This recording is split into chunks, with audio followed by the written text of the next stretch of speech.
वजीर इत्तलात सिंध शर्जील इनाम मेमन साहब हमारे साथ मौजूद है। शर्जील साहब, बहुत शुक्रिया आपके वक्त के लिए। अच्छा, सिंध हुकूमत का अपना बजट तो होगा ही, लेकिन विफाकी बजट के ऊपर आप बताएं। बड़ी तवक्कुआत हम अज्यूम करें आपको थी, जिस तरह से कल शाजिया साहबा ने भी प्रेस कॉन्फ्रेंस की, खास तौर पर कराची के पैकेज के लिए। एब्सोल्युटली मोटरवेज वगैरह। तो क्या इस ज़िम्न में विफाकी हुकूमत ने आपको मायूस किया है, क्या कहेंगे? बिस्मिल्लाह, शुक्रिया जी। यकीनी तौर पे एक चीज को पूरे पाकिस्तान को एक समझना होगा कि सिंध और खुसूस तौर पर मैं कहूँ Karachi is the gateway of Pakistan. Pakistan की सारी एक्सपोर्ट्स और इम्पोर्ट्स जो है वो कराची के थ्रू ही, क्योंकि पोर्ट एक ही है तो कराची के थ्रू ही पूरे पाकिस्तान में जाती है।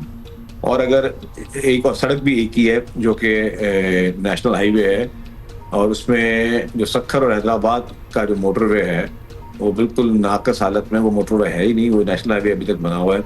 पूरे पाकिस्तान के मोटरवेज बन गए, लेकिन ये नहीं बनता पा रहा। तो हमने इस मद में चीफ मिनिस्टर साहब ने बेशतर गुजारिशात की, प्राइम मिनिस्टर को, पीपल्स पार्टी की लीडरशिप ने भी बहुत दफ़ा गुजारिशात की, हमने बेशतर अपीलें की, और हमें वफाक की तरफ से यकीन दहानी कराई गई थी कि जो नया साल आ रहा है इसमें जो है ये काम शुरू किया जाएगा। लेकिन जो उसके मैंने रकम कल जो देखी, जो उन्होंने महसूस की है, तो उस हिसाब से तो एक बहुत ज़्यादा मायूसी इसलिए हुई है कि ये प्रोजेक्ट जो कि बहुत ही इंपॉर्टेंट है, अगर 400 अरब से ऊपर के प्रोजेक्ट में सिर्फ आप 15 अरब रखेंगे तो इसका मतलब कि अगर आप उसको देखें तो आपका इंटेंशन क्या है कि आप कब उसको कंप्लीट करेंगे। तो मैं समझता हूँ कि इसको इमीडिएटली रिवाइज करना चाहिए। इसी तरीके से K4 के लिए बहुत कम पैसे रखे गए हैं, जो पूरी कराची के लिए लाइफ लाइन है पानी की, उसके लिए भी कमिटमेंट्स भी बहुत दफ़ा हुई हैं।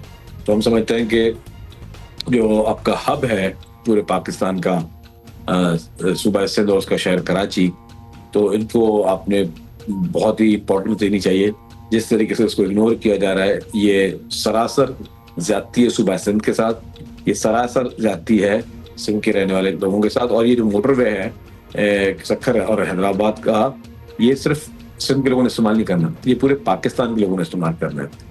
तो ये आप अगर उसको बना रहे हैं तो उसके बनाएंगे और टाइमली बनाएंगे तो उसकी सहूलत आप सिर्फ सिंध के लोगों को नहीं, पूरे पाकिस्तान के लोगों को देंगे। तो मैं समझता हूँ उसमें फेडरल गवर्नमेंट को अपने फैसले को रिविजिट करना चाहिए।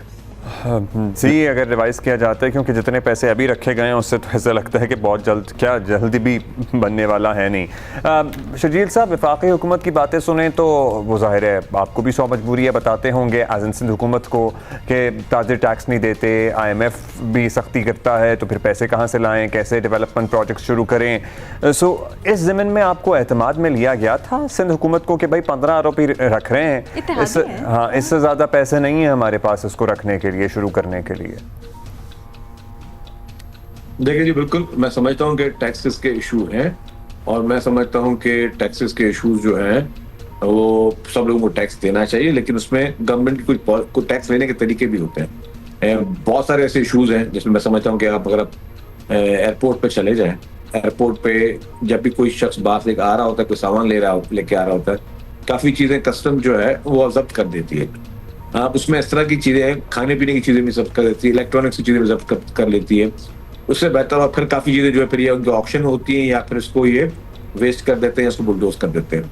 उसके लिए सिवाय ड्रग्स के और बाकी चीज़ों के जो इस तरह के प्रोहिबिटेड आइटम्स हैं, बाकी जो चीज़ें डेली यूज़ की चीज़ें, उस पर कोई भी अगर लेके आता है, कस्टम का काम है वहाँ पे ड्यूटी उनसे ड्यूटी पे उनसे करवाए, ताकि वो चीज़ें यूज़ में भी रहें और लोग जो है वो अपना पैसा जो है वो सरकार को मिलता रहे। इस तरह अगर आप देखेंगे कि FBI की नालियाँ हैं, आप बहुत सारी, मैं दूर नहीं, आपके जहाँ पे जियो का स्टूडियो, आप सिर्फ गुजर के बाहर चले जाएं और इलेक्ट्रॉनिक्स मार्केट चले जाएं, आपको पूरी दुनिया की जो है इम्पोर्टेड चीज़ें वहाँ मिलेंगी, और आपको 95% चीज़ें ऐसी मिलेंगी जो कि लीगली पेड कस्टम ड्यूटी से नहीं आई है। तो वो कस्टम का काम है उन चीज़ों को रोकना।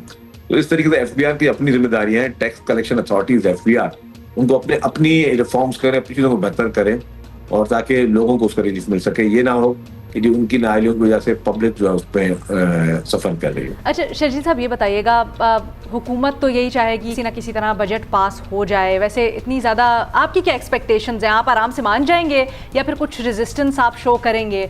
और ये बताएं कि आप क्या ऐसा हो सकता है कि कुछ तरामीम करवाएं या कुछ उनसे डिमांड्स करें? देखिए जी, ये तो पार्टी की लीडरशिप डेफिनेटली फैसला करेगी। हम हुकूमत के लिए कोई मसला पैदा नहीं करना चाहते, हुकूमत के लिए कोई टफ टाइम हम नहीं देना चाहते, लेकिन ये ज़रूरी बात है कि हमें मैंडेट है सिंध के लोगों का, तो हम सिंध के लोगों के जो मैंडेट है उसका एहतराम भी करना चाहते हैं और चाहते हैं कि जी उसका एहतराम वफाकी हुकूमत भी करे कि सिंध के लोगों का मैंडेट है, अगर उनका जो राइट बनता है, उनकी स्कीम्स के लिए जो राइट बनता है, उनके प्रोजेक्ट्स के लिए राइट बनता है, वो वफाकी हुकूमत पूरा करे। और अगर वफाकी हुकूमत पूरा करेगी तो डेफिनेटली पाकिस्तान पीपल्स पार्टी उसको सपोर्ट, उसको हेल्प करेगी। शर्जील साहब, वफाकी बजट में ज़ाहिर है बहुत सारी चीज़ों पे असर पड़ा है, महंगा हुआ है, पेट्रोल की कीमत बढ़ेगी, गाड़ियों की कीमत बढ़ी है और भी दीगर इंडस्ट्री पर असरअंदाज हुआ है। सिंध की हुकूमत ज़ाहिर है अपने शहरियों के लिए किसी रिलीफ देने की पोजीशन में है, कोई बड़ा छोटा रिलीफ कुछ ऐसा वादा कर सकते हैं आप या नहीं?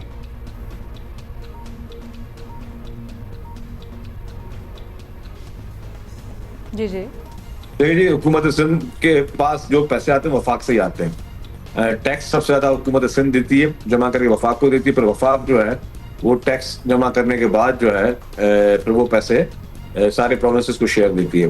तो जितना वफाक की हुकूमत शेयर देगी सिंध को डेवलपमेंट की मद में और बाकी चीजों में, तो उसमें डेफिनेटली जो बजट होगा उसी के अकॉर्डिंगली चला जाएगा। लेकिन मुझे ये पता है कि चीफ मिनिस्टर साहब हुकूमत सिंध ने कोशिश कर रही कि हम ज्यादा से ज्यादा स्कीम्स को रखें जिससे लोगों को फायदा मिल सके, लोगों को ईज कर सके। हमारे पास सबसे बड़ा बोझ होता है वो होता है सैलरी का बोझ, और सैलरी का बोझ इतना बड़ा होता है कि जो कि आपके जो बजट आपको जो शेयर मिलता है वो सारा मेजॉरिटी आपकी सैलरीज में और यूटिलिटी सर्विस में चले जाता है। तो देयर आर इशूज, हम उसको देख रहे हैं, लेकिन हमारी कोशिश ये होगी कि जितना ज्यादा हम रिलीफ दे सकें लोगों को वो दें। ठीक है, बहुत शुक्रिया शर्जील मेमन साहब आपके वक्त के लिए।